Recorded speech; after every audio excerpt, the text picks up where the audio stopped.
Is everyone ready? How much did you get for the shotgun? $950. It was 223 bolt action.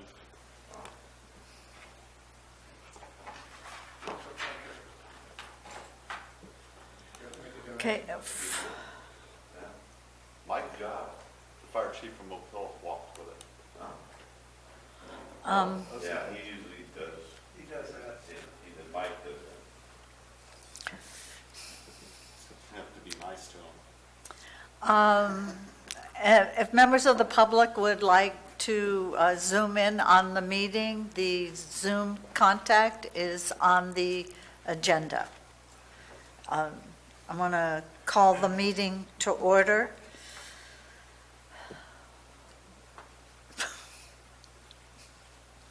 Is everyone ready here?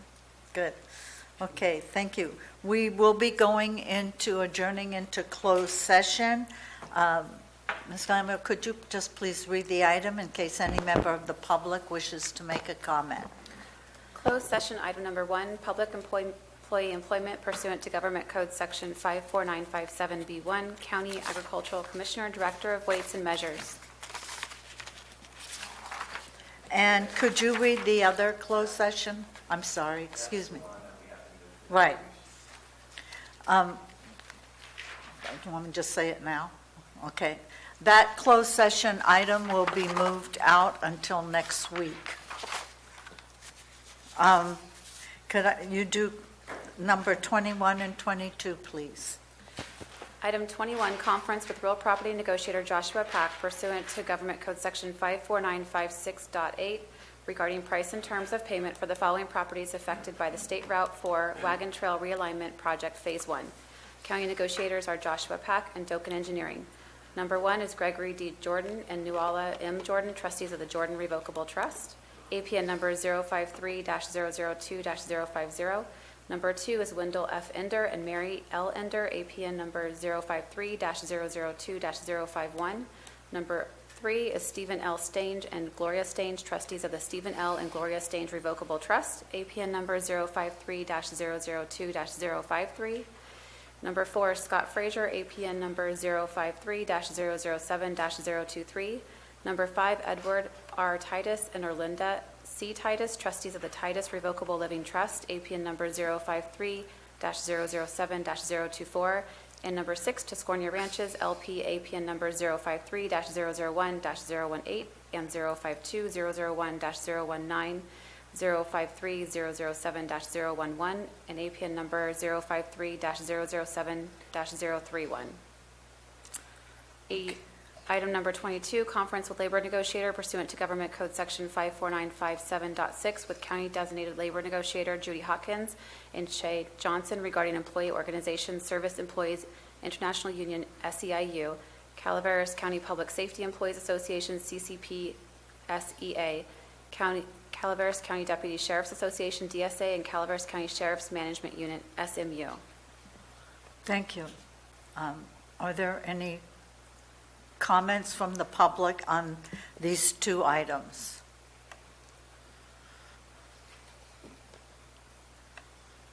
I do not have any calls yet. Okay, thank you. We will adjourn into closed session and we'll reconvene at 9 o'clock.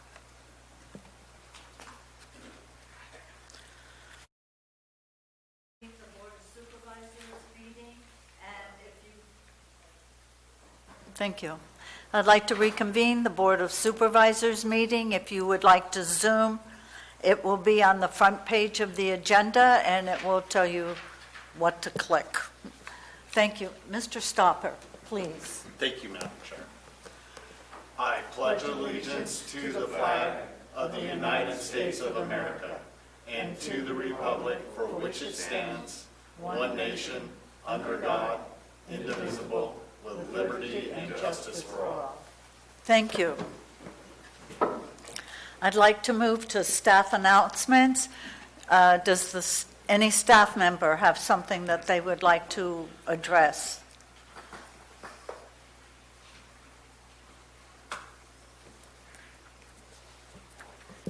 I don't have any staff members that have indicated they'd like to speak.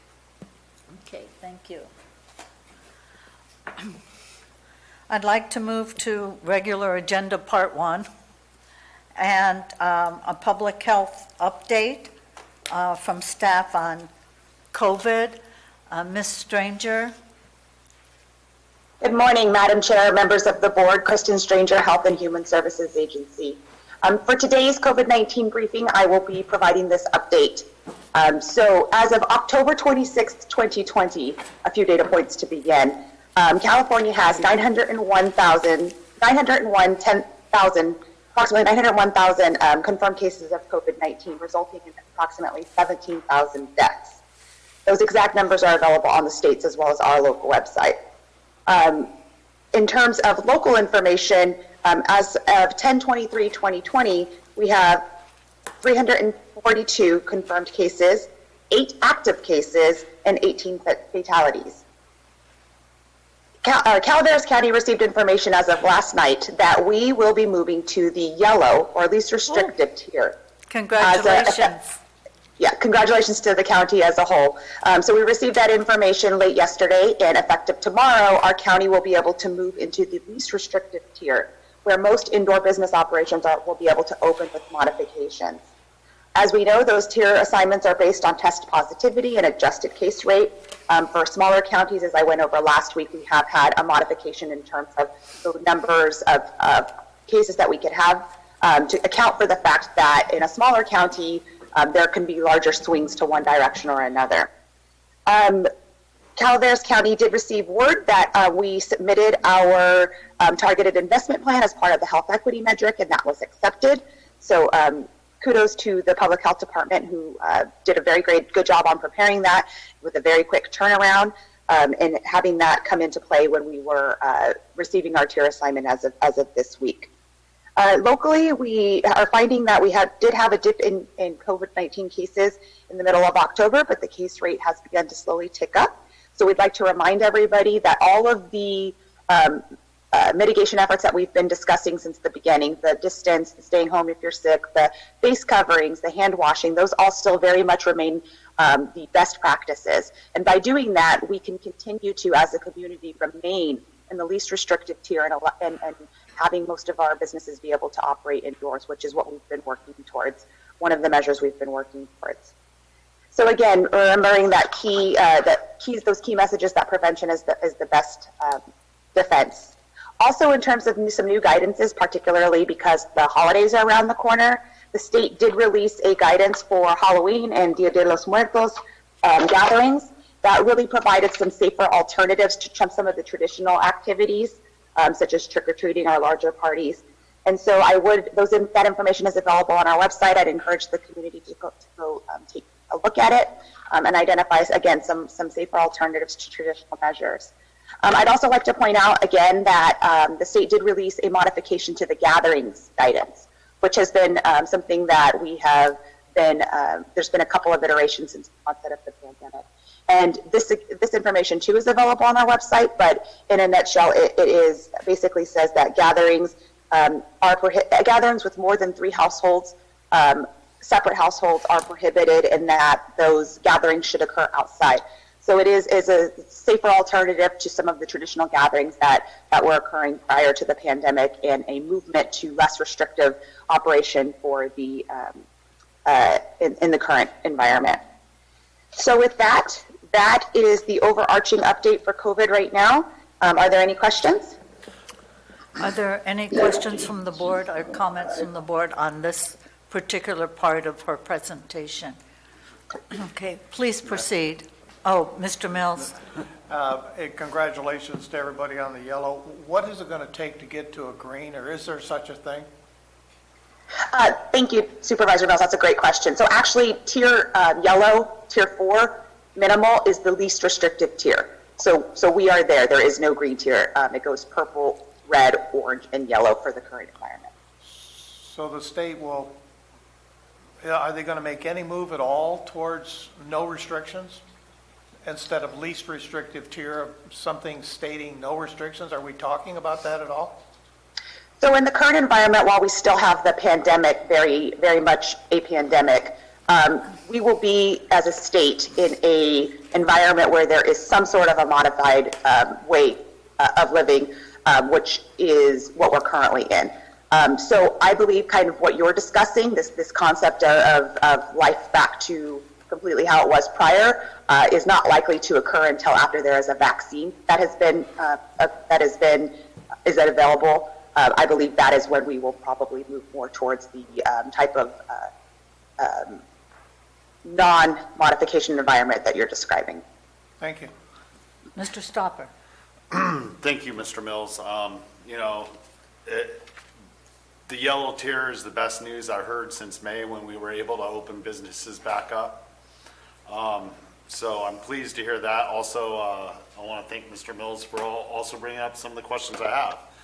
Is moving forward, I mean,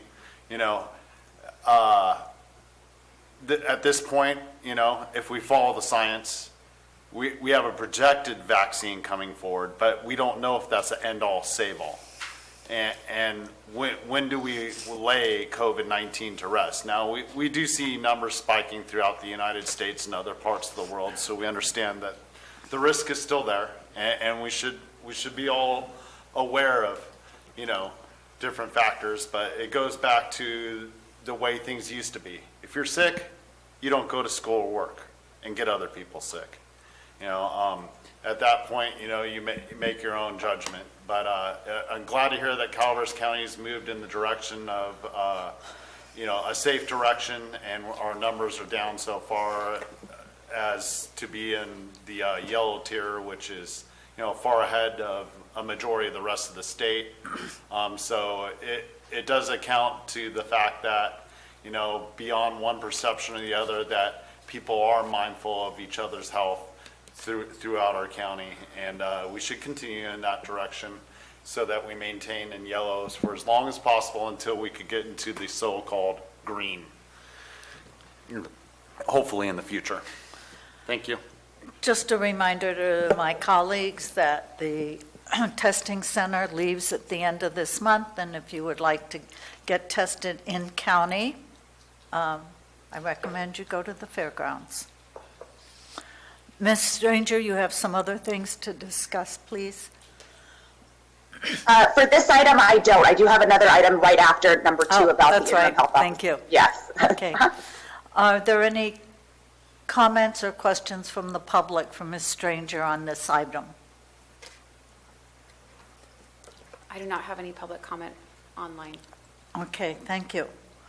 I'm going to move to item 2, adopt a resolution appointing Dr. Beatty as the interim public health officer effective a week ago, 3 weeks ago? The 17th. Oh, thank you. Item 3. Couldn't do it without y'all. Through January 22, 2021, in line with the agreement, and authorize the chair to sign an agreement with Dr. Beatty to serve as our interim public health officer for the not-to-exceed value of $50,000, and authorize the director, Ms. Stranger, to make any modifications to the agreement as long as it does not exceed the total value. Please, Ms. Stranger. Thank you, Madam Chair, members of the board, Kristen Stranger, Health and Human Services.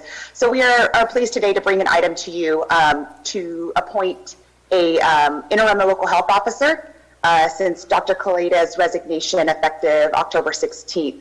Dr. Beatty has agreed to work in collaboration with the health department on an interim basis effective October 17th, so that we didn't have the lapse in terms of health officer coverage. So a little bit of information about Dr. Beatty. He was born in Michigan, and he attended Michigan State University, both for his undergrad as well as medical school. He did his residency in the San Francisco area and moved to Calaveras County in 1982. He is a resident of Mountain Ranch and is an individual who lost his home during the Butte Fire, and is very proud to say that he has rebuilt his home over the past few years. He has practiced emergency medicine, mostly at Sutter Amador in Jackson, for more than 40 years. He has been engaged throughout the pandemic particularly with the Amador Health Department, providing assistance to their health department, and now we are very fortunate and grateful for the fact that he is also providing assistance to us. His main motive for helping with the interim status of being the health officer is to help move the preparations and the plans for the COVID vaccination clinics for when that becomes available. And so thus far, the relationship has been very beneficial. We very much enjoy working with him, and we are very happy that he has agreed to work collaboratively with us. And so before you today is both the contract as well as the resolution for the appointment. With that, I can take any question. Mr. Stopper. Most of it looks fine to me, and I appreciate everything, but I have a question on the financing. This will be good through January 22nd of 2021 from October 17th, 2020. So you're saying $50,000. What was the total amount of the contract that was originally signed by the resigned doctor in June when we redid it? The total amount for that contract, I believe, was $150,000, and I think it's important to start back up a little bit, that these are not to exceed contracts. Right. Meaning we have information, and then that says we only, that the bills that come in are for actual services rendered on an hourly basis. So the likelihood of even getting near $50,000 is not likely, but that is how we built the contract. We have to account for all sorts of different options. For Dr. Kaleda, his contract was over the modification that I brought to your board I believe it was in June of this year, was a amendment to the existing contract, as well as an amendment for the not to exceed amount to account for the increased hours that he was providing, because traditionally he had a monthly amount that was part of the regular, more pre-pandemic health officer work, and then obviously when the pandemic became a reality, that the amount of time that Dr. Kaleda was providing service to us increased dramatically. And so with Dr. Beatty, we're following the same type of structure for the most part of the contract, with the same concept of not to exceed amounts on an hourly basis for actual services rendered. Very good, and I understand that, Ms. Stranger. How much was drawn out of the contract prior to October 17th? I do not have the exact total of the amounts that we ended up billing, Okay. but I can get that information and get it to you. I'm not going to contest this moving forward by any means, but when you get an opportunity, when you get that information, can you send it to me? Sure. Also with the fact that, maximum of $50,000 in place, and then we still have the rest of the fiscal year moving forward after January 22nd. So I would just like to know where we're at on that contract moving forward. Sure, that's not a problem. I can assure you we did not go above the $150,000 amount for Dr. Kaleda, but those numbers are easy to gather, and I can provide them. I can appreciate that. Thank you, Ms. Stranger. Mr. Mills. Yes, we appreciate Dr. Beatty stepping up. I guess to kind of play on what you had said, I had already written something down here about, in the current yellow status, what kind of hours do you think we're going to be needing to fulfill this role over the next 90 days of this contract? So I can tell you what we are currently working with. I can't fully predict the future, but I can give you an idea of how we are working with Dr. Beatty. So given that we are also being mindful of his time, right, because he also is providing other services within the community, but we've established a relationship that is mutually beneficial for both, right? So what I mean by that is that we are typically connecting with Dr. Beatty a minimum of 2 times a day during a set time, where we go over kind of the things that the public health team needs, and then reconnecting in the afternoon. And then we typically will do one, again, we just began, right? So this is a little bit more flexible as we have need to respond to the pandemic. But and then we've identified a couple of hours throughout the week where we will identify and address systematic needs that we have. So, because again, this is a large response with many components.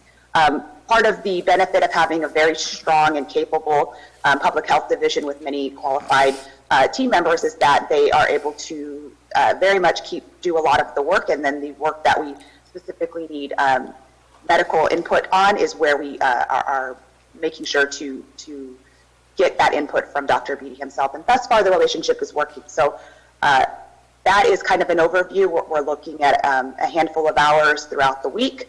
And then, but again, the purpose of having this contract have flexibility is if something new happens, which seems to be the way of the world, we need to be able to have that flexibility to draw more if more of his assistance if we need it, or keep as is.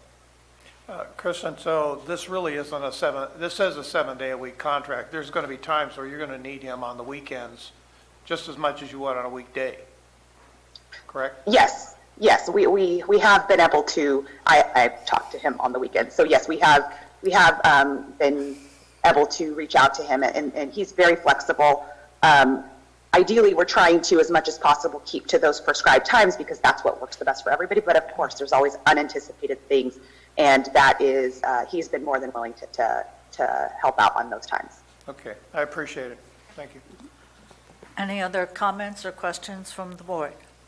Are there any comments from the public on this item?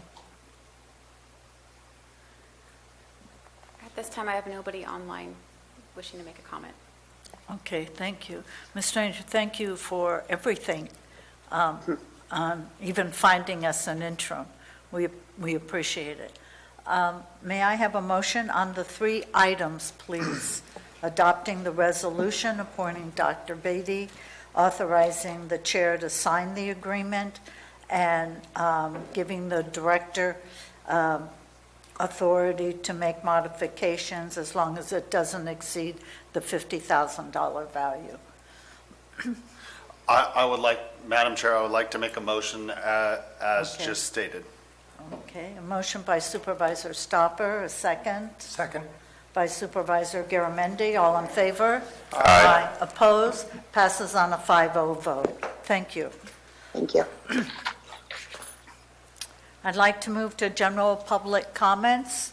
Well, if there are any members of the public who would like to address the board on an item not on the agenda, please come forward. You have 3 minutes. Morning. My name is Lou Bumpus. I live in Mountain Ranch. I've sent you multiple letters, and I've contacted code enforcement multiple times. Can you take your mask off, because I can't hear what you're saying? I've contacted you multiple times and code enforcement multiple times, and I have had 0 results. In my subdivision, there's a man growing 8 acres of grapes. It's zoned rural residential. He tried to change his zoning to rural agriculture by his own admission to get into zoning compliance, which he's not in zoning compliance because your zoning right here says the rural residential zone is intended to provide lands for personal ranches in which residential use is the primary land use. The rural residential zone is established to permit small-scale farming primarily for personal use and not as the primary use for the property. Nobody lives at this property. The guy comes, by his own admission, the previous owner admitted he's using 15,000 gallons of water a day. That's 2.7 million gallons of water every 6 months. He's harvesting approximately 8 tons of grapes per year. Okay, when I talked to Peter Maurer about this, he says that I'm wrong. There's a discrepancy in the code. And the discrepancy is allowing this man to grow 8 acres of grapes in rural residential, although the code says this. When I ask him what the discrepancy is, he doesn't tell me what the discrepancy is. So what I'm here for today is, I'd like to know what the discrepancy is. What is the address of the property? It's 7653 Cave City Road, 7653 Cave City Road. And it's called Mountain Vineyards. Mountain Vineyards, Vineyards. yes. Okay, thank you. And, I'm sorry, Canyon Vineyards. oh, okay.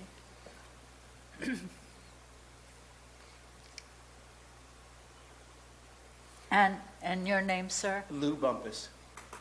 I see the guy about once a month. He brings his family for the day. Nobody's Okay. living in this house. And even if they lived in the house, 8 acres is not a small farm. Okay, thank you. Thank you very much.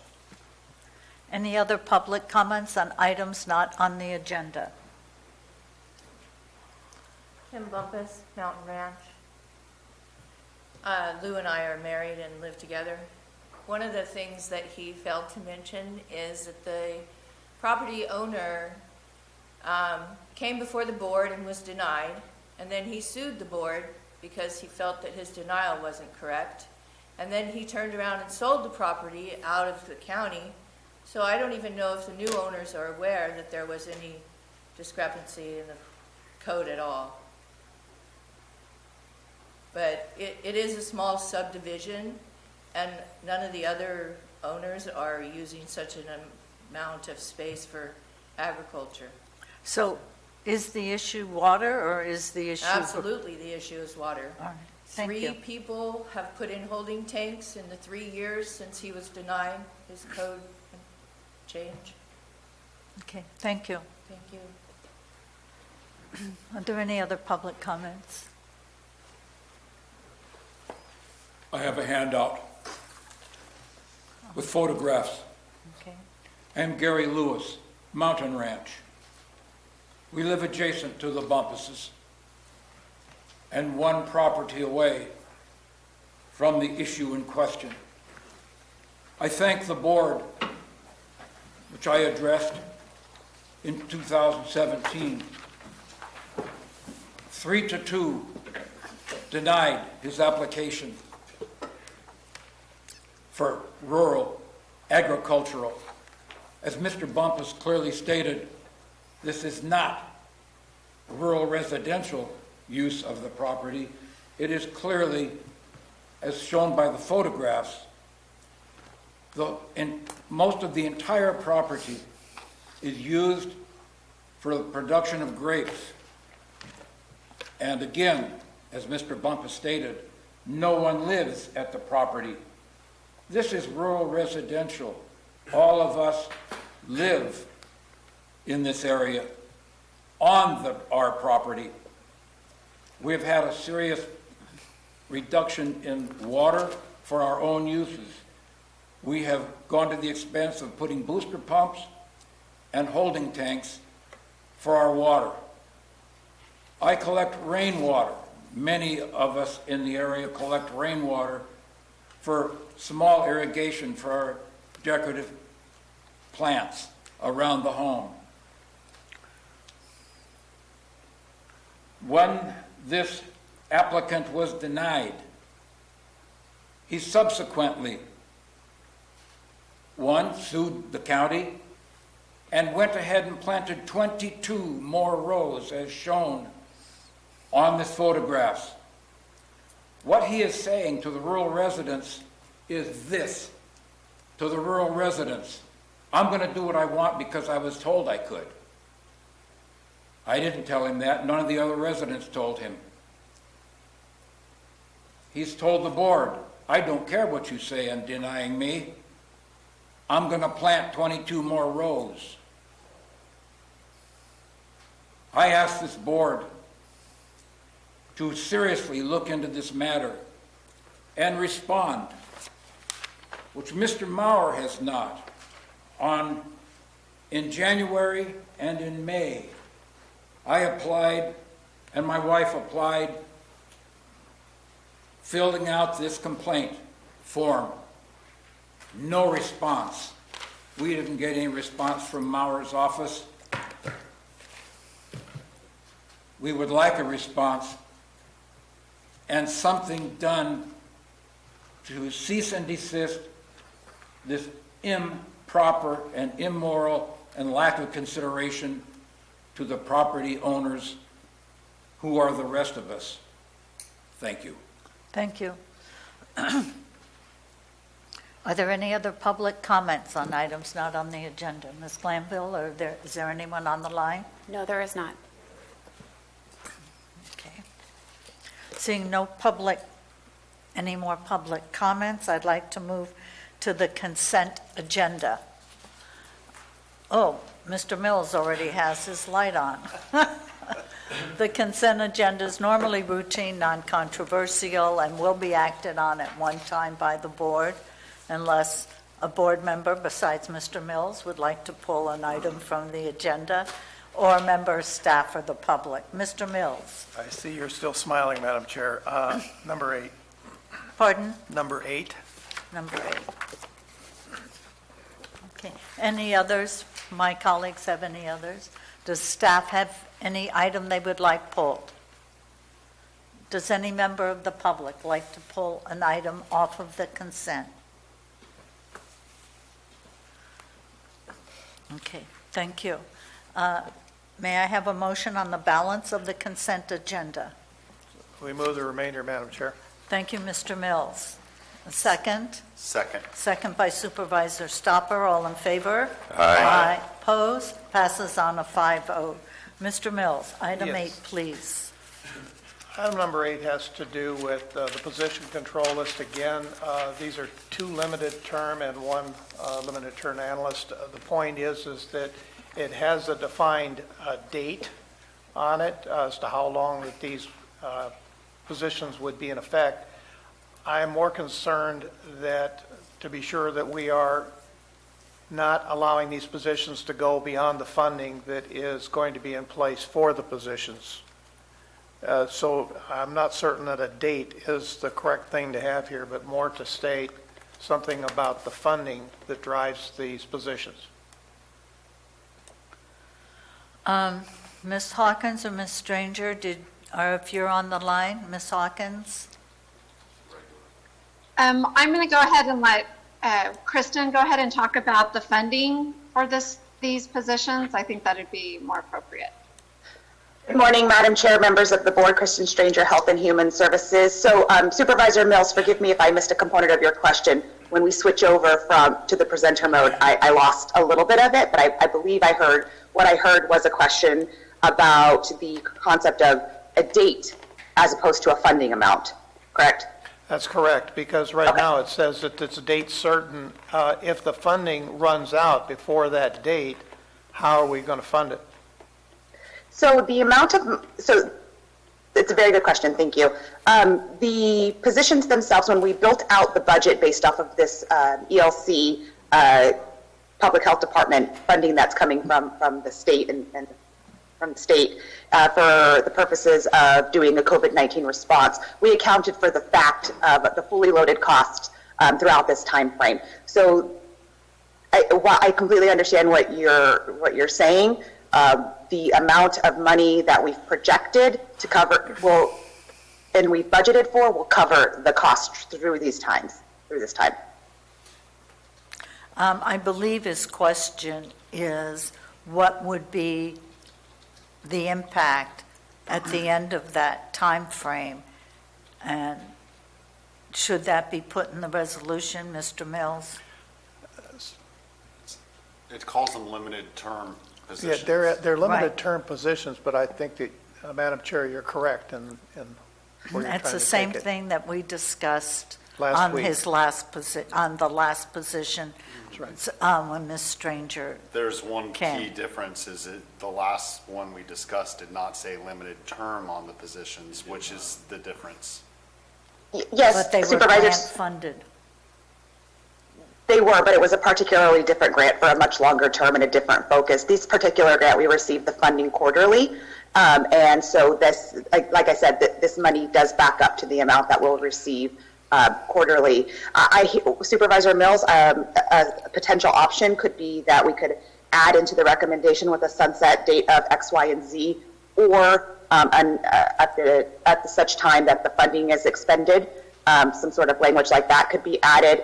They've achieved the exact same goal. And as I said, we have developed the budget to account for for the budget for the entire time of the positions that they would be providing COVID-19 assistance to our team. So I'm open to that type of modification. And that was the point I was trying to get to. As long as the funding's available, positions can be filled. When the funding goes away, there has to be a clear understanding that these positions will go away with it.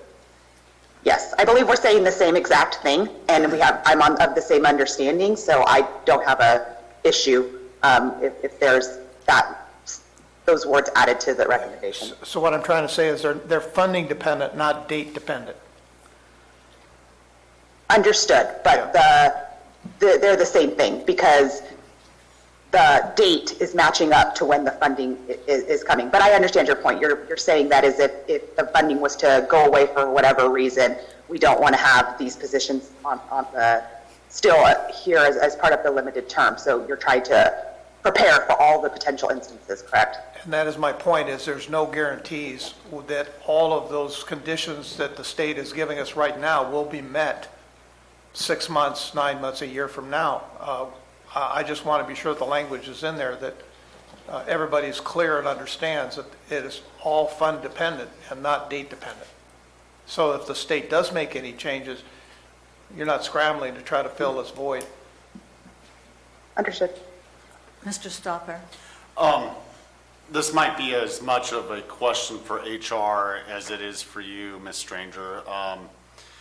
With that said, let's say the quarterly thing is filled for one and a half years, and these so-called limited term employees are here for over a year, which puts them as effectively protected permanent employees. How do we get I mean, I don't want to way around that, but how do we get around that?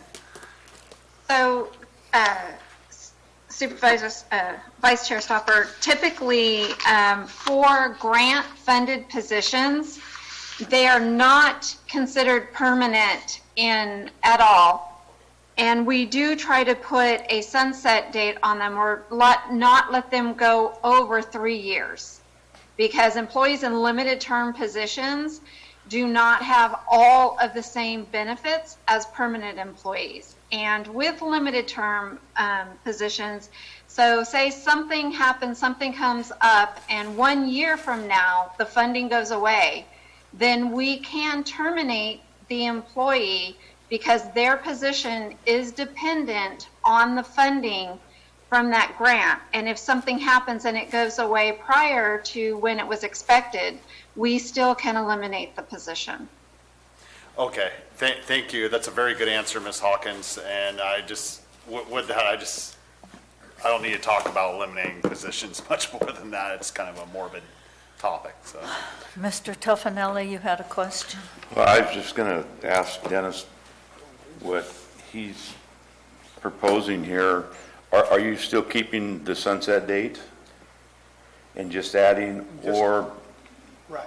the funding runs out? So it's clearly understood as a direction from the board that when the funding is no longer available, those positions, they can't meld into, they can't be subsidized in another way. They can only be paid for out of that grant. And keeping the November 18th date? No, the date's fine. Okay, I just want to clarify that. Yeah. That's, Thank you. so you're asking for both to be in there? Correct. Okay. I guess I again need to say we have multitudes of grant-funded positions in this county. Health and Human Services has a lot of grant-funded positions. The departments know they submit a budget, and if they don't have the budget to pay for positions when the grants run out, the positions go away. We're talking positions, we're not talking people. And I think it's redundant for us to do that because we have it with so many departments.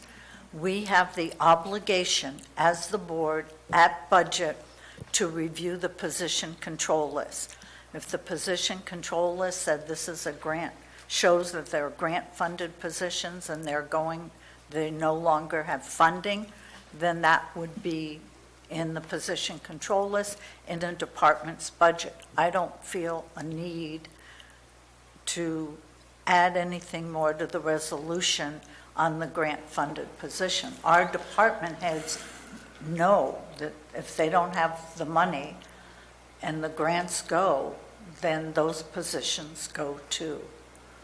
So, Madam Chair? Yes. Can I speak to that? Sure. This is not budget time right now. This is in between budget time, and it's Correct. coming to us for a position control change. So at the same time you're talking about, we can talk about it budget time, we can talk about it now, and this is the direction the board looks like they're going, because this was not on budget. Didn't exist then. So. No, but it will exist next year. Okay. I mean, I just think it's redundant for us to do this. The process, the departments know what they can and can't do regarding grant-funded positions. And I don't think we need to tell them, oh, well, when the grant money goes away, the positions go away. I think they're all cognizant of that. And I'm not sure why we're having to tell them again that same thing. That's what we hire them to do, to manage their departments, to get grants, to fund positions. I know Health and Human Services has a vast number of grant-funded positions. That's how they survive. I don't feel the need to tell her. The sheriff also has a vast number of grant-funded positions. I don't feel the need to tell him that, oh, when the grants go away, the positions go away. I think they already know that. I mean, I didn't vote for it last time because of that. I mean, I'll vote for this. I just need to voice my opinion of what we're telling department heads that they already know. But I will entertain, Mr. Mills, could you please give me the words that you would like in the resolution? Yes, that, And where you would like it, please. okay, go back to read. Statement is that after the sunset date of November 18th, 2022, in the recommendation, it would include, or the funding is terminated, whichever comes first.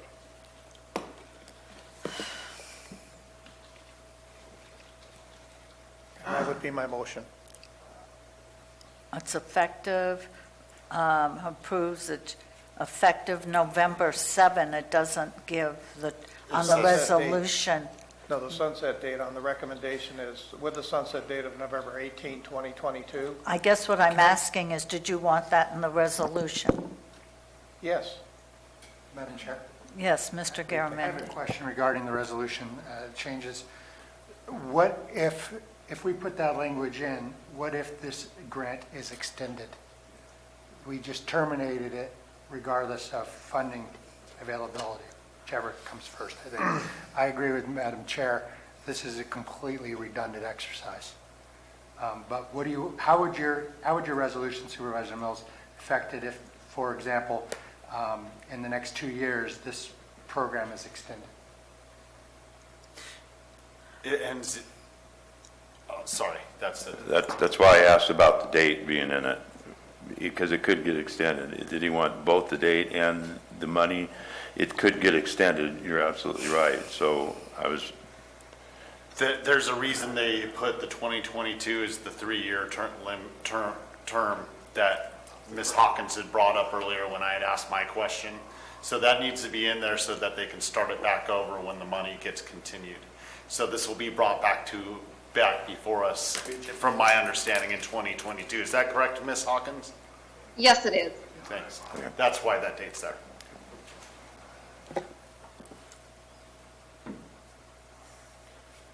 It's, Dennis, you have the resolution in front of you? Yes, I do. I guess the question from Madam Chair is, where and at what part of the resolution do you want to add what you're saying? So it would be after the second whereas, effective November 2020, or until the funding is no longer available. See, it doesn't Okay. make sense like that. That kind of does not correlate with the discussion we just had about bringing it back to us in 2022. Because 2022 isn't even mentioned here.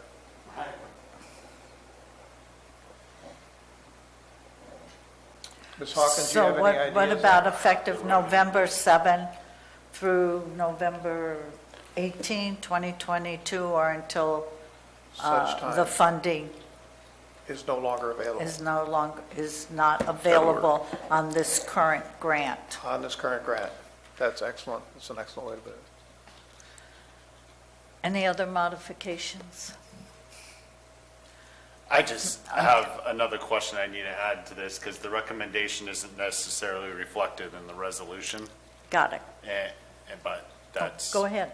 Go ahead. That's all. Ask your question. I think that states it all with the November 22nd. I think that personally, the recommendation is closer to what the resolution should say. That's just my perception. Okay, we're modifying the resolution on the second whereas, effective November 7th through November 18, 2022, or until as long as funding is available through this current grant. Do you have that, Ms. Steinfeld? Mr. Mills, does that satisfy you? Thank you. I would Okay. support that. All right.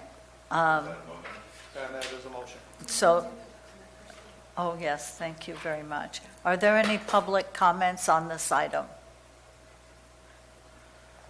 I do not have anybody online right now. Okay, thank you. May I have a motion on item 8's resolution authorizing changes to the position control list as modified by Health and Human Service Agency? So moved. Motion by Supervisor Mills, thank you. Is there a second? I'll second. Second by Supervisor Tuffanelli, all in favor? Aye. Opposed? Passes on a 5-0 vote of the board. Thank you. Thank you, Board. I'd like to move to the regular agenda, Part 2.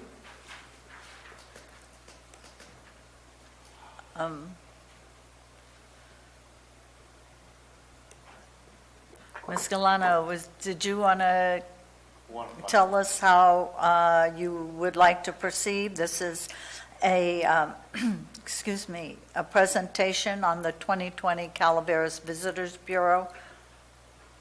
Yes, good morning, Madam Chair, Honorable Board, Kathy Galino here. I have Martin Huberty on the line. There he is. Can you see him? No, we can't see you either. Oh. Can you see me now? See you now. Thank you. Good morning. And we have the wonderful Martin Huberty here to give the board an annual update on what the CVB, the Calaveras Visitors Bureau, and Film Commission have been up to. I do have handouts. I wasn't sure whether we had members of the public that wanted the copies of the presentation. So I have those available and I can bring them over to the board. Thank and you. I also, whatever you guys need. So what I can do is I will go ahead and share the screen and we'll start our presentation.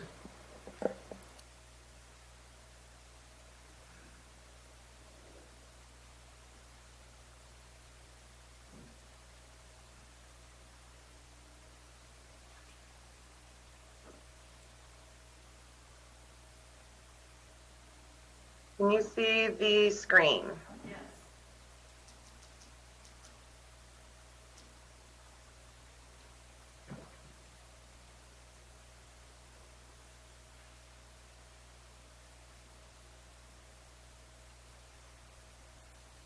Can you see the screen? Affirmative. Okay, Kathy, I can see it as well. So I'll go ahead and start. Good morning, Madam Chair and Supervisors Supervisors Garamendi, Stopper, Tuffanelli, and Mills. My name is Martin Huberty. I'm the Executive Director of the Calaveras Visitors Bureau, the Director of the Calaveras Film Commission, and I'm also the Director of the Angels Museum. Kathy, could we go to the next slide? I'd like to thank you for this opportunity to present to you today and also to represent Calaveras County. My love for Calaveras County goes back a long way. I just wanted to show you my roots here in Calaveras. On the left-hand side of the screen is my great-great-grandfather, John Huberty, who was the original pioneer who came to Calaveras in 1854. And he's parked in a buggy, which I still have, outside what is now the county archives. And that used to be the Huberty household and the American restaurant. And on the right is my great-great-grandmother on my father's mother's side, and she came to Calaveras in 1857, and she toured Murphy's, stayed at the hotel, danced on the stoop up at the big trees, and wrote a diary about her experiences, which is at the state capitol. And I'd like to think that she wrote the first travel log for Calaveras County, that I know of at least. We can go to the next slide. I broke down this presentation in 3 sections, and really I broke it down around COVID, because as of today, I've been in this position in COVID longer than any other position. I had 7 months before COVID hit us, and we had 7 months of growth. We were 12% up in walk-ins, we were 36% up in phone calls, and 12% up in our visitors, web visitors. I changed the shop here at the CVB into representing the best of Calaveras. We had olive oil from Burson, honey from Valley Springs, t-shirts from West Point, metalwork from San Andreas, trying to bring the best of Calaveras together in one shopping experience, which was very successful. I also worked hard on the appearance of the Visitors Bureau. I think that first impressions mean a lot. In thinking about the Visitors Bureau and how we are represented in the county, I tried to spread out, and I felt that we really needed representation on Highway 4. So for 6 months, we were represented in Copperopolis. CV Properties gave us the opportunity to have our office there. Having said that, it was very difficult to get people to come off the highway without the proper signage. And ultimately, I think that they would like to have a concierge service where people pay for information. So at the moment, we've not pursued that. I'd like to, in the 7 months also, we were very community driven. We kept up with the third night out in the downtown area of Angels Camp. We also did things such as holiday raffles in the county, where we were, for both locals and visitors, trying to get people to shop locally. In the local approach, I also looked to marketing and marketing locally, which I don't think had been done before. I was working with Lori at the fairgrounds to present the frog jump in a bigger way. We were actually scheduled to go to the Best of Country show in Sacramento, and Lori was going to bring frogs and what have you to jump there the week before the frog jump. Also, I was in talks with Richter Entertainment at Ironstone to present at concerts and be able to go in front of the crowd and show them the best of Calaveras. Ironstone gets upwards of 5,000 people, and I don't know that they know what else goes on in the county, so I wanted to be able to show them, what else there is to do. Come and say. When I came into this position, we did an audit of our social media and website. What I found was that 49% of the people that look at our website come from Sacramento. So we did a lot of marketing in Sacramento. We changed our distribution of visitors guides to really carpet Sacramento. We created a new branding, which I'll get to later in the presentation. I also created, with the Murphy's Creek Theater, the start of the little film festival. Again, all of these things were canceled because of COVID. And then that moves me into the visitor's guide. Actually, Kathy, can we go to the next slide? The visitor's guide, this year, the CVB used to subsidize the visitor's guide. I felt it was very important that the guide paid for itself. So it is a smaller guide, but it's very condensed, and all of the information in there is we haven't lost any of the information. The guide itself was very popular. We went with a more romanticized cover because our demographic is moms, really. It's female, it's moms, and I wanted to be able to create something that was attractive to them. When we were at the LA trade show representing the CVB, our brochure, our visitor's guide, flew off the shelves more than any other guide, and I think it is because of the cover. I'm going to run this guide for the next year. The reason being is I don't feel that our advertisers got a fair shake, and also we have quite a few of them in stock. And I think that most of the other DMOs and people in my position, especially in the gold country, are doing the exact same thing and following suit. This guide also exists online and we will be updating that. So even though the paper version won't be updated, we'll be updating the online version all year long. And I'd also like to add that I would love, and this was Kathy's idea, at the beginning of our guide, I'd love to have a letter introducing Calaveras County to our visitors, and I think it would be wonderful if the Board of Supervisors would write that letter. We can go to the next slide, Kathy. So the 7 months within COVID, well, it's actually over that now. In any case, we shut down on March 16th. It was a very difficult decision to make, but ultimately being on the forefront and having visitors come in from all over the world, it was a nerve-wracking, to be honest. We have revamped our budget considerably, and ultimately are working with less than half of what we were normally of what we normally had. I had to furlough everybody, including myself, for 4 months. We did come back, and unfortunately, I did have to lay off 2 of the positions. Our digital content manager and our event manager. It was a tough decision with the board, but ultimately, we just had to save the money, and there didn't seem to be a need for the social media, as well as event managers, obviously, at the time. We've gone quiet on all social media. What we found is anything that we posted under the auspices of the Visitors Bureau was getting a lot of negative reaction from locals. We had to reinvent ourselves. We wanted to matter, so we've, again, been very involved in the community. I've worked very closely with Kathy and the Office of Economic and Community Development, as well as the Chamber of Commerce. We worked to get an EDA grant, which I'm sure you all know about. And also the CVB has been very active with the Calaveras Wine Grape Alliance, as well as the Murphy's Creek Theater and DAC, Destination Angels Camp, and working with Debbie Ponte. In restructuring our budget, it was obvious that we were going to have to make some major changes. And one of those changes was moving in with or partnering, I should say, with the Angels Museum. To me, it didn't make sense not to have the museum open, and it made total sense for the CVB to be here to not only attract people to go through the museum, but also to talk to the people that were coming to the museum and not stopping at the CVB. Just on a side note, what I found is last month we had 125 people stop here because of the CVB, and 81 people stop for the museum. In the week that we've been open, we've been able to get a lot of the people that stop for the CVB to go through the museum. So I think it's a model that works, and it's been a fantastic collaboration. And I thank Melissa Eads and the City Council for letting it happen. I've also been working with Casey Jardine up at the Stanislaus National Forest, going back to the idea that I feel that the CVB needs to be represented around the county. I would like to have representation on Highway 4, and she has offered us to be represented at Hathaway Pines in their ranger station when that opens, and we could have signage on the highway. I'd also like to thank SNAC and bring attention to them, as they've not only helped me with a lot of things with the Film Commission and providing sports equipment for filming, but also handing out our Hop Lightly bags. Obviously, trash has been a huge problem, and they've been handing out our plastic bags.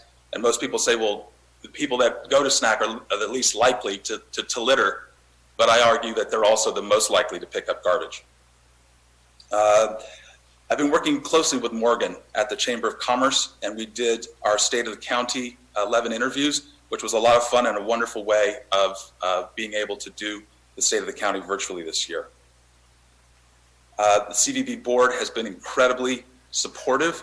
We have a representation from Hogan to Bear Valley, and they've been just a fabulous board to work with, and I thank Kathy Galino. She's our president.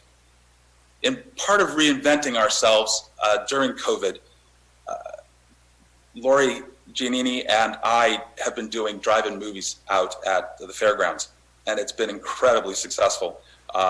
It is not a moneymaker. It's for the community. Just seeing kids in their PJs watching movies at night has made it all worth it. It's something that I would like to develop and create more of next year.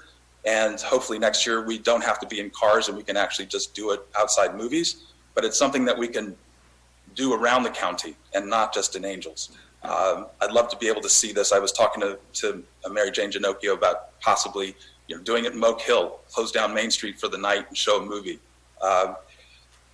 And that also leads into PSAs, but I'll show you the PSA in a moment that we did, the Film Commission. I'd like to talk about the website. Actually, Kathy, if you would go to the next.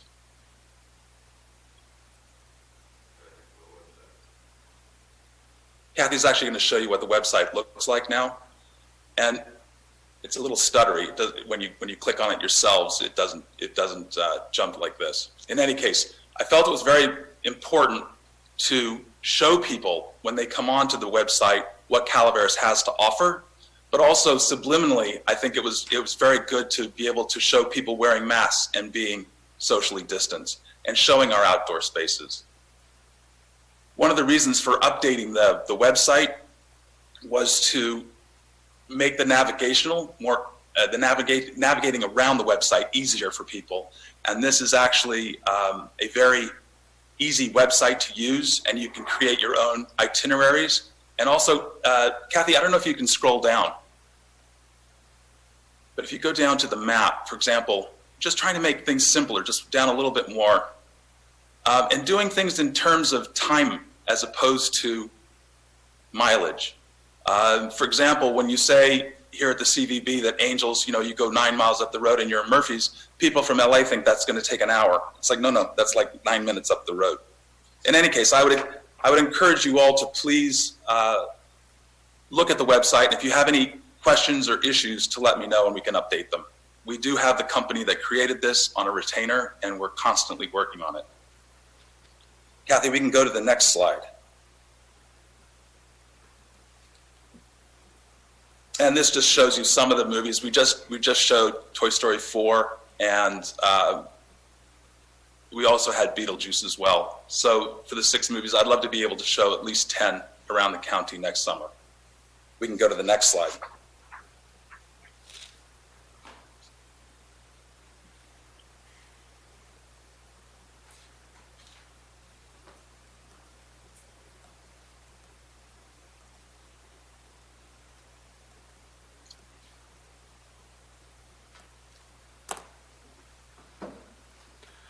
Whoops. Oh, it's not playing the audio. That was a great ad. I won't dwell on it. It's Pat Connard, and ultimately he's wonderful as Mark Twain. It was a message that we used to try and get people to follow the 5 rules that Kristen gave us. And ultimately it was fun. It got almost 5,000 hits on the internet. And that was without pushing or spending any money in publicizing it. It's the type of content that I would like to continue doing. We are slated to do one on trash, one on visiting locals, or getting locals to come to the museums. And there are a slew of other things that we're trying to do, so we're pushing forward to get those done in the next month or 2. We can go on to the next slide.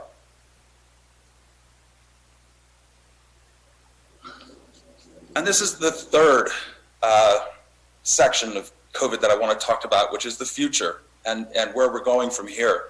And I'd like to continue the CVB and the Film Commission partnering and doing joint events. We work very closely with Visit California. We have 2 FAM trips coming into the county. One tomorrow and then one at the beginning of November. These are social media influencers. I feel it's a very delicate and nice way to keep the county in people's minds, but not actively marketing and bringing hordes of people in.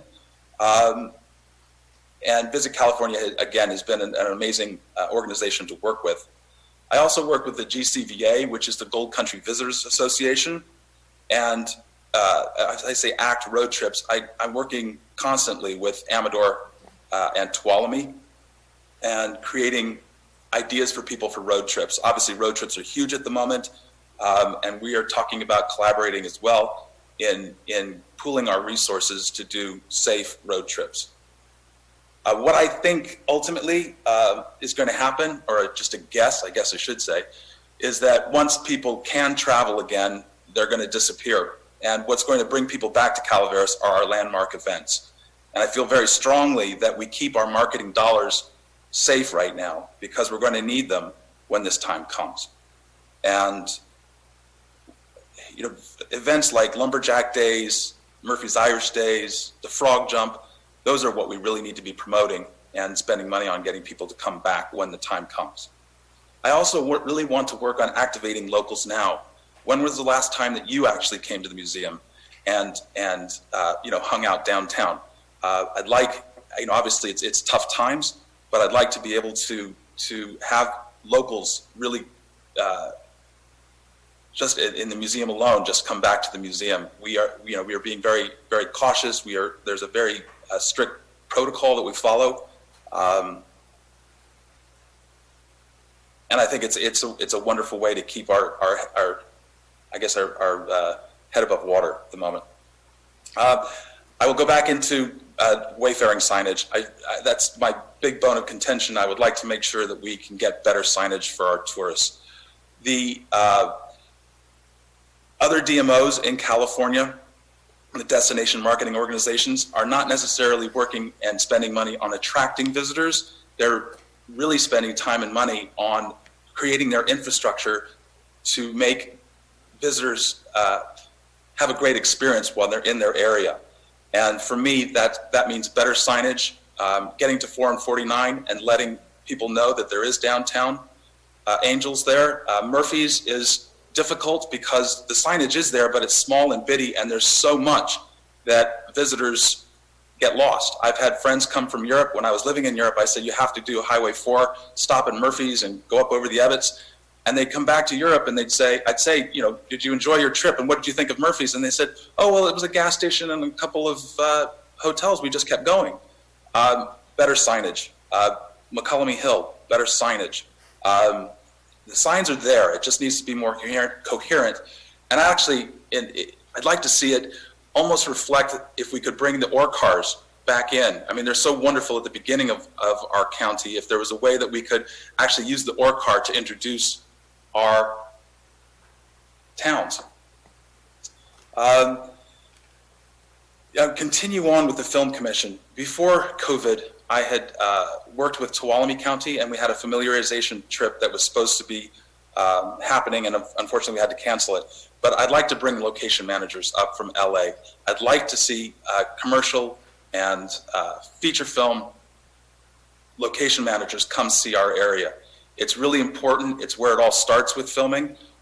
Huge films. Sal Manna down at the archives did a brilliant job with Shannon in pulling together a whole document of how many films had actually been made in Calaveras County. And there are incredibly famous people who made big movies here in the 40s and 50s. And actually with the tax incentives now in California, there's no reason why we can't bring that back. Again, I would look into if we have the money for promotional agencies to help us bring people back, as well as word of mouth. I mean, I think that the travel industry, bringing people into town, it's exactly the same as making movies in that it's word of mouth. If you had a good experience, there's no better marketing that you can do than to encourage people to come. And Kathy, we can go to the next slide. And this is the last slide that I would like to present, and this is ultimately our updated logo. And I'd love to get your thoughts on this. In all the branding work I've done in my past position, every branding company that we've ever worked with have always said, go to what's authentic, go to what's real, go to what you can tell a story about. And actually, it's been wonderful going back to the original frog from 1928, Frog Jump, to be able to talk to visitors when they come in and they ask about the frog. And you can tell them the story of the 1928 and that this was the frog that was developed for the first frog jump, and educate them about Mark Twain. We also have included the sequoias from the county seal, because ultimately the sequoias and the caverns, which are represented by the top right hand, are the two biggest draws since time began here in Calaveras to bring visitors in. And of course our lakes, rivers, and mountains and wild areas are the biggest draw that we have here in Calaveras. And obviously on the right is the Film Commission, just trying to keep them coherent. We also designed the new chamber logo as well, and they look fantastic standing next to each other. I think that's pretty much everything that I really wanted to cover. And thank you very much for your time. The last slide is just my name and my contact details. If you have any questions or issues, please contact me. Mr. Herberty, thank you so very much. You've really added a lot to the Visitors Bureau. You're bringing it forward. I think your new location's great. And, Thank you. Thank you very much. Do any of the board members have anything? Mr. Stopper?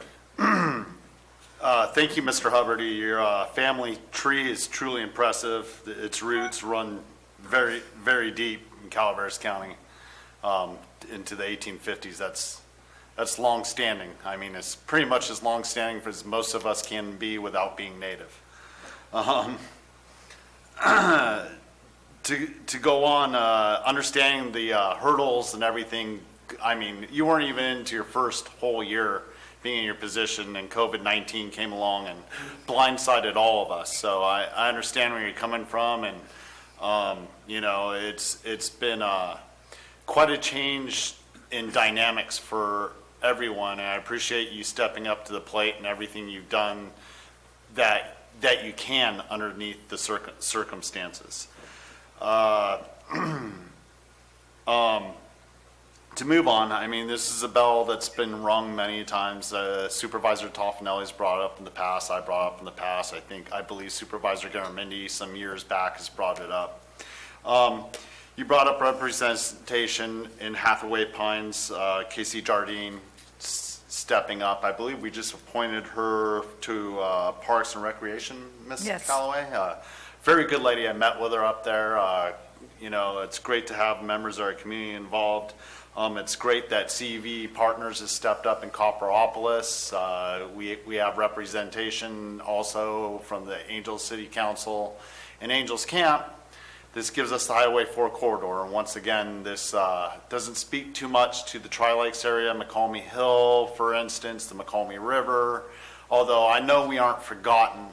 It's something to keep in mind for the future. I don't expect us to be working on this at this time because of the dynamics and COVID-19 and everything else. I want you to keep it in mind as we move forward. An office representation in the west side of the county would be appreciated. You know, and you know, I just overall your presentation. This isn't to take away from what you just said, because you know your view for the future and everything else, you know, really sings to my heart, and I hear where you're going, and I appreciate it, and I agree. You know, I think there's a lot of opportunity here in Calaveras County that hasn't necessarily been utilized in the past, and I think you're working in that direction, and I fully support you working in that direction. We have the Tri-Lakes and Valley Springs area. We have McCalmy Hill, and you know, beautiful small town. The signage is very good point.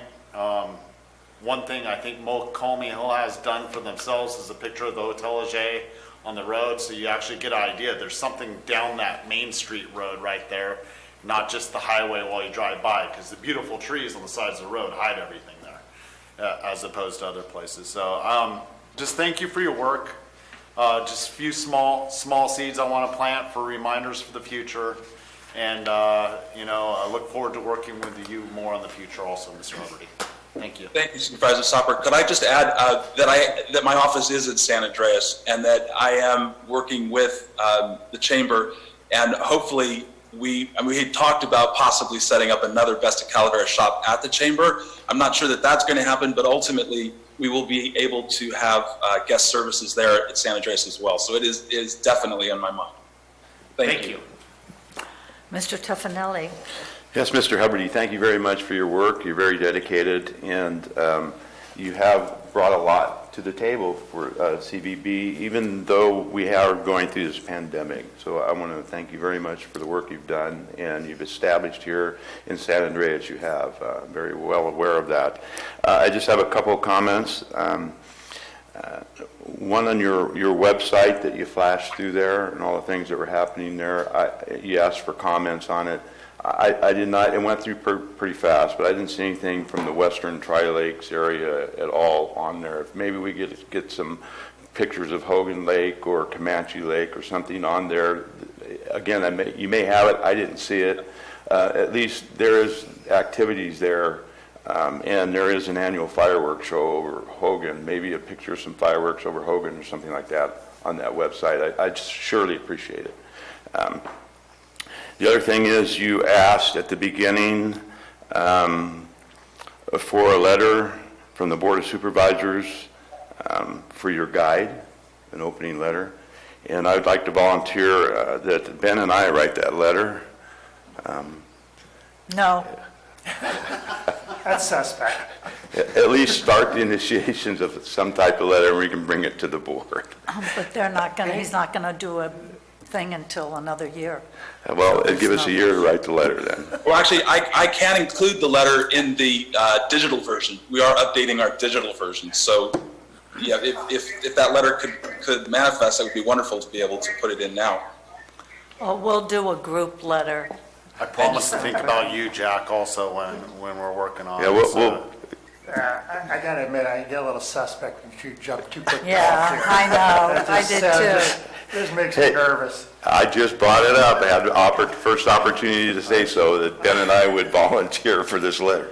Now, watch your grammar and spelling. Supervisor Toffanelli, in the website, those initial shots of the paragliders, there's an amazing paragliding company out in the Tri-Lakes area, are over Hogan.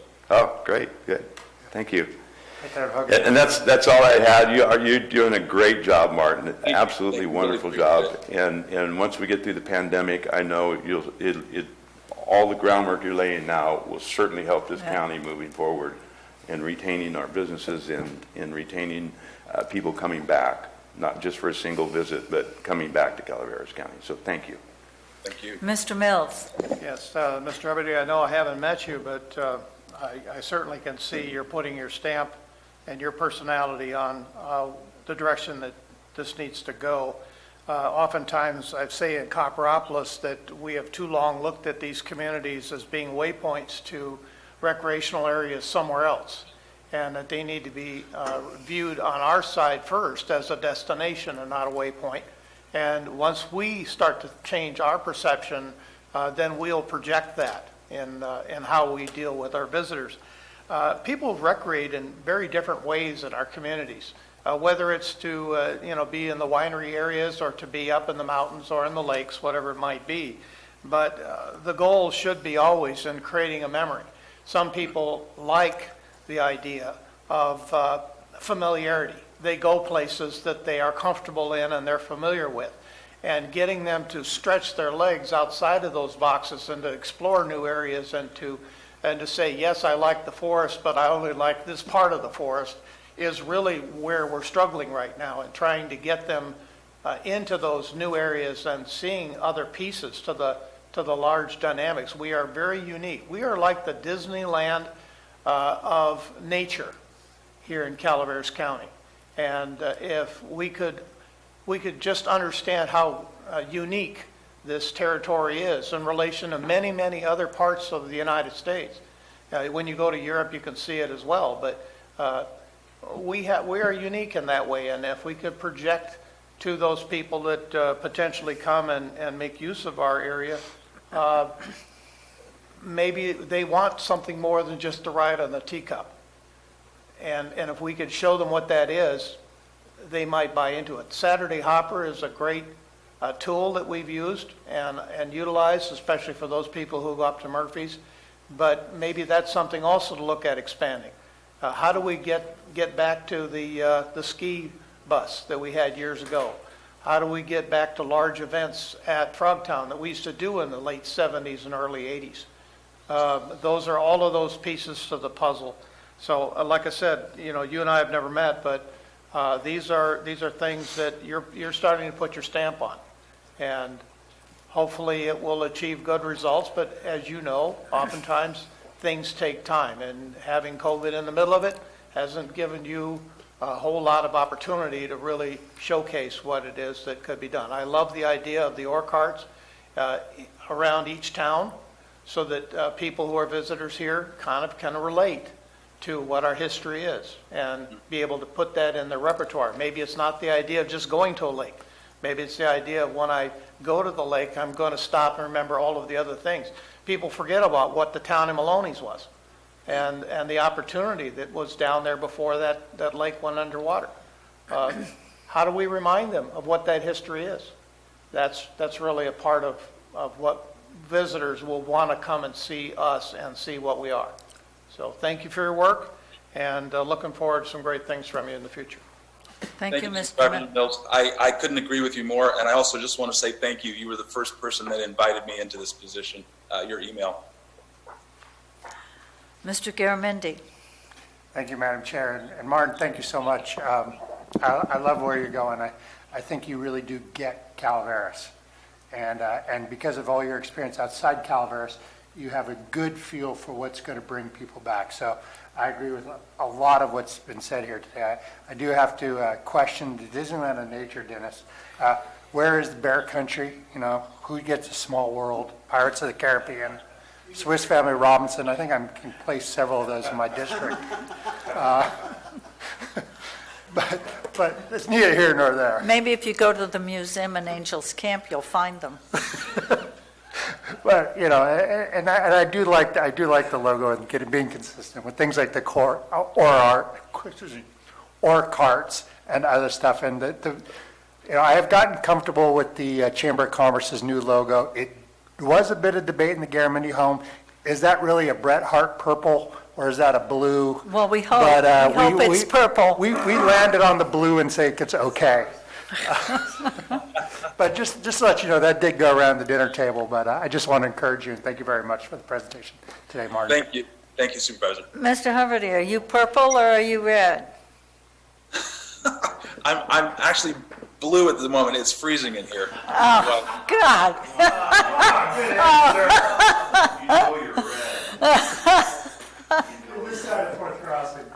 He's changing a couple shades of red right now, so. Did you have something else you wanted to say? No, I'm sorry. No, that's all right. That's fine. Martin, thank you very much. You've brought a lot of positive changes to the Visitors Bureau and moving with the times and what you've had to do economically, and people saying, well, I don't know, they had a good location in Angels Camp. Well, you know, at your prior location, you have a great location now. I know on behalf of the board, we appreciate you working with other community groups, both private and public community groups. And the fact that you're looking forward to post-COVID speaks well for the Calaveras Visitors Bureau. Thank you very much. Is there anything else you'd like to say? I'm done. Thank you very much. Thank you. You could give us last words. No. Kathy, is there anything else you have to say to close this item out? No, I don't, other than it is really an honor to work with Martin. He's brought great vision to the county, really stepping up to taking things to the next level. And it's just great working with him and his history and his willingness to jump in at any given point. Just remember, he's sixth generation. You know, you have to get that correct. Okay, thank you. Kathy, are you back? I am back. Well, welcome back. Thank you. We missed you. Are there any public comments on this presentation? I do not have anybody online reading. With no public comments, I close this item out and move to supervisors' announcements. Mr. Mills? Yeah, just very quickly, we're working with the Bureau on the reopening or potential reopening of natural bridges, but one very disconcerting issue came up during the last conversation with them. People are going down there after hours and establishing fire rings down at the river. So the sheriff and Bureau are working together to try to figure out how to contain or control that situation should it pop out. But it will be a very controlled location once it reopens, and people need to be aware of that. So Maybe it can reopen when it's really cold out. I would hope so. Supervisor Tuffanelli. Thank you, Madam Chair. I want to bring up that I had a meeting last Wednesday, the CPPA, Calaveras Public Power Authority meeting, and they provide the power to most governmental entities here in this county. During the course of the meeting, it was brought up that PG&E has petitioned FERC, which is the Federal Energy Regulation Commission, for adjustment on their rates, and not only that, a change in how they do their billing. And this will affect us tremendously here at Government Center in the fact that they are now asking for approval to start billing not on usage, but on your capacity for usage. So they will bill you whether you use the energy or not for what your full capacity would be. And just in short, that means if you have a 100-watt box and you only use 50 watts a month, they'll still bill you for 100% of what capacity you can use.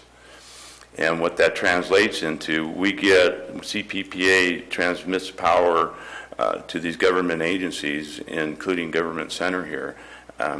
About a third of that power is generated and the money goes to PG&E, and it translates into pretty close to, if not over, $200,000 hit per year into our budget to pay for the capacity that we have here at the county.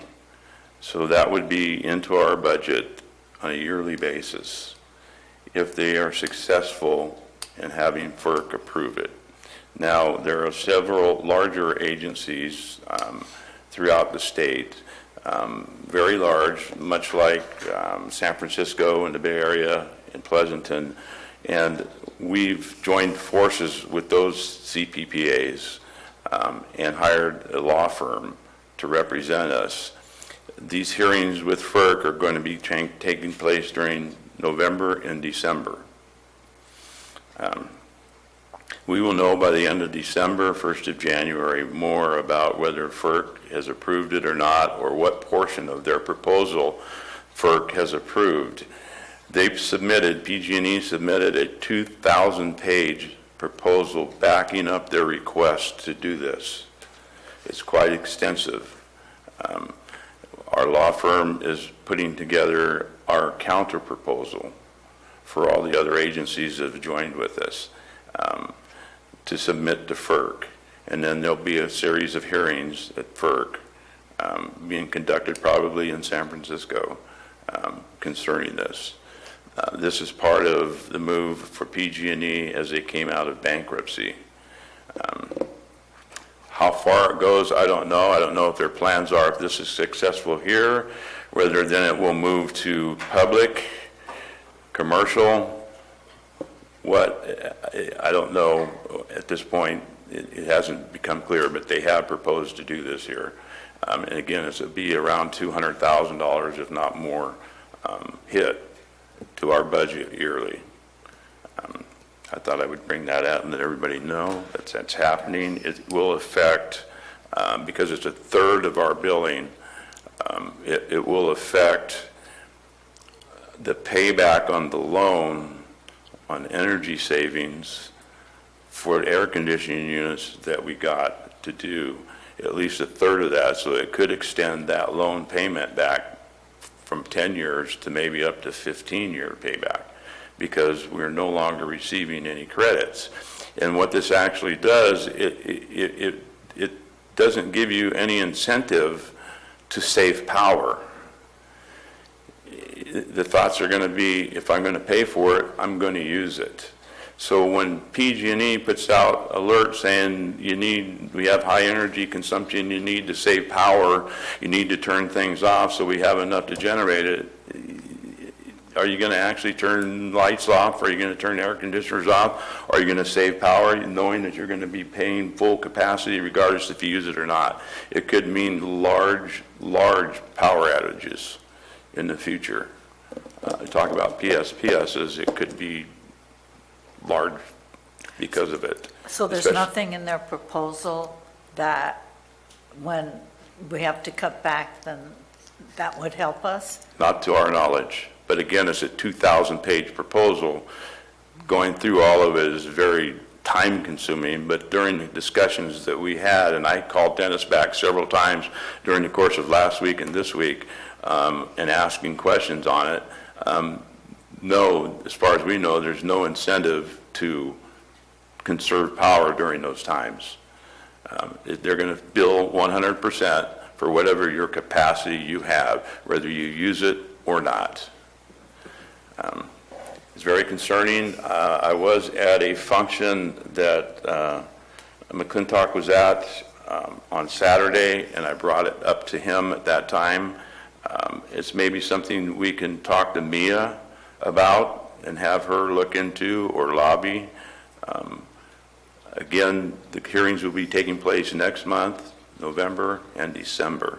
So if we're going to have to do that, we need to do that relatively quickly. Maybe we can, because this is, I can't do anything here, and we can't do a motion to have Al do it, but maybe at some point we can talk and have Al send something to Mia saying, or the chair, saying something about, can she look into this and lobby on our behalf, not only our behalf, but all public power authorities' behalves. Is that what CPPA would like us to do, or we would you're like just- anything that we can do. Again, we've hired a law firm that we're paying for. The other thing I want to bring up, and it was talked about and we discussed, and we'll meet in January, but any increases, we have a pot of money that we can use for rate increases, to offset rate increases, and we propose that if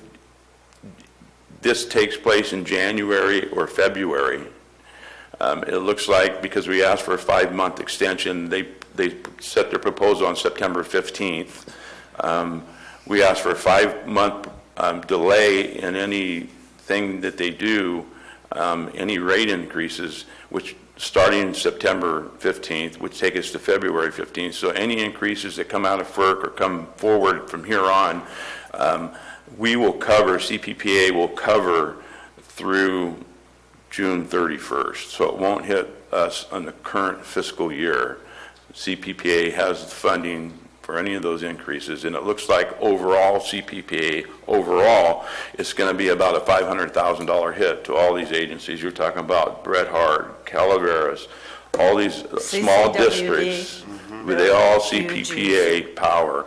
Everything, it looks like CPPA is going to have about a $500,000 hit. We have money in that pot to cover that through the fiscal year. So, well, June 30th, one time. And then, so we will have to budget for that. We'll know by our budget time coming up for our budget talks in June that what we'll have to cover, what the hit will be, what the amount will be. They're asking for a 10-cent increase, from my understanding, from their current billing. And we pay 8.5 cents, so it's almost double, it's over double what they're asking for. Whether they'll get that, I don't know. But on top of that increase, they're asking for, again, a complete capacity. Whatever your capacity for power is, that's what they're going to bill you on, whether you use it or not. So that was very important that I bring that to this board so they're aware of it. Chair, at the risk of this turning into an agenda item, the only thing I would say is that remember in 2015 there was a severe inability to generate CPPA power during the drought of 2015. And I would like to be sure that, Mr. Tofanelli, you bring that back to the discussion, that should Maloney's drop below power generation levels, that how does that impact? If we're not provided by CPPA, I can ask Dennis about it. Correct, thank you. Also, incentives on solar. If you're hooked up to a 200 amp service, for example, and you put solar on and you're taking care of all your power with solar, you're still paying for that 200 amps 100% of the time. Correct. Which, that goes beyond the conversation, but I would support Gary's ask on asking our CAO to move forward on something with Mia, or a letter, or whatever else needs to happen. I would support that personally. Mr. Garamendi. I do think we have to be careful about this becoming an agenda item, but this is a critical issue. And Gary, thank you for bringing this forward, and I thank the CCPA for being willing to help cover whatever shortfalls should this fail. Sometimes it's better to do a little bit of prevention than fixing. So if CCPA decides, I know they've hired a law firm, that there's other lobbying resources that you guys can bring to bear. I'd much rather pay $100,000 up front and get this off the books than $500 down the road. So I would encourage you and your board to just take the lead and drive. Okay. One other thing I want to bring up is I want to say that I did misspeak last week during the presentation by the fire chiefs on this loan. I brought up and mentioned a letter, and I was mistaken in the fact that I meant that there was the proposal that was voted on by Mountain Valley EMS board on the Wednesday before that was an extension period from December 31st to May 31st for ambulance coverage, and part of that was that because it's not exclusive during that period, because there's no actual contract other than an extension, that the ambulance service is not exclusive to ALA. Another ambulance service can come in and petition Mountain Valley EMS to be part of ambulance service during this period. That ALA asked to be in part of that extension, that if things were not profitable for them, that they could have send a 90-day notification of withdrawing from the county, providing service from the county.